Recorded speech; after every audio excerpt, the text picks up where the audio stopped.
నంద్యాల జిల్లా అహోబిలం లక్ష్మీ నరసింహస్వామిని హీరో సాయి ధరమ్ తేజ్ దర్శించుకున్నారు. స్వామివారికి సాయి ధరమ్ తేజ్ ప్రత్యేక పూజలు ఆలయ వేద పండితులు నిర్వహించారు. దర్శనానంతరం స్వామివారి తీర్థ ప్రసాదాలను అందజేశారు. సాయి ధరమ్ తేజ్ మాట్లాడుతూ లక్ష్మీ నరసింహస్వామిని దర్శించుకోవడం చాలా ఆనందంగా ఉందన్నారు. తాను నటించబోయే సంబరాల ఏటిగట్టు సినిమా అప్డేట్స్ చెప్పుకొచ్చారు. యువత బైక్పై వెళ్లేటప్పుడు హెల్మెట్ తప్పకుండా ధరించాలని సూచించారు. తన పెద్ద మామయ్య మెగాస్టార్ చిరంజీవితో నటించాలని ఆసక్తిగా ఎదురు చూస్తున్నానన్నారు.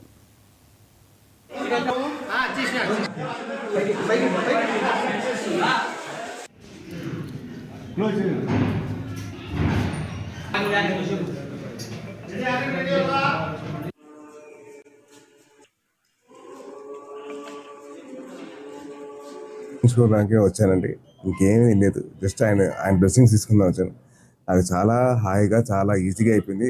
పోలీస్ సహకారంతో అలాగే అర్చకులతో అక్కడ ఆలయ సిబ్బందితో అందరూ బాగా నన్ను దగ్గర నుంచి చూస్తున్నారు. సో చాలా బాగుంది. చాలా చాలా విశిష్టత చాలా నాకు కలిగిందండి. చాలా బాగుంది. సో చాలా హ్యాపీగా చాలా సంతోషంగా ఉందండి. నేను అలాగే అందరూ వచ్చి మీ స్వామివారిని దర్శించుకోవాలని నేను కోరుకున్నాను. ప్లీజ్ దయచేసి చూడండి. నెక్స్ట్ సంబరాల ఏటిగట్టు అని చెప్పి ఒక సినిమా ఉందండి. సో అదొకటి జరుగుతుంది షూటింగ్. సో నెక్స్ట్ అదే అండి. పవన్ కళ్యాణ్ గారికి మీరు చాలా ఇష్టమైన వ్యక్తి.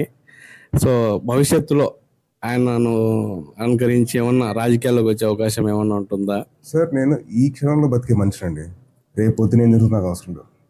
ఇప్పుడు నేను భోజనం చేశాను లేదని చూసుకుంటాను. రేపు ఎల్లుండి ఏమవుతుందో తెలియదు మనకైతే. మీకు తెలుసా? మీరు పొద్దున మీరు పనిచేయ టీ మీరు ఓనర్ అవ్వచ్చు కదా, చెప్పాను కదా.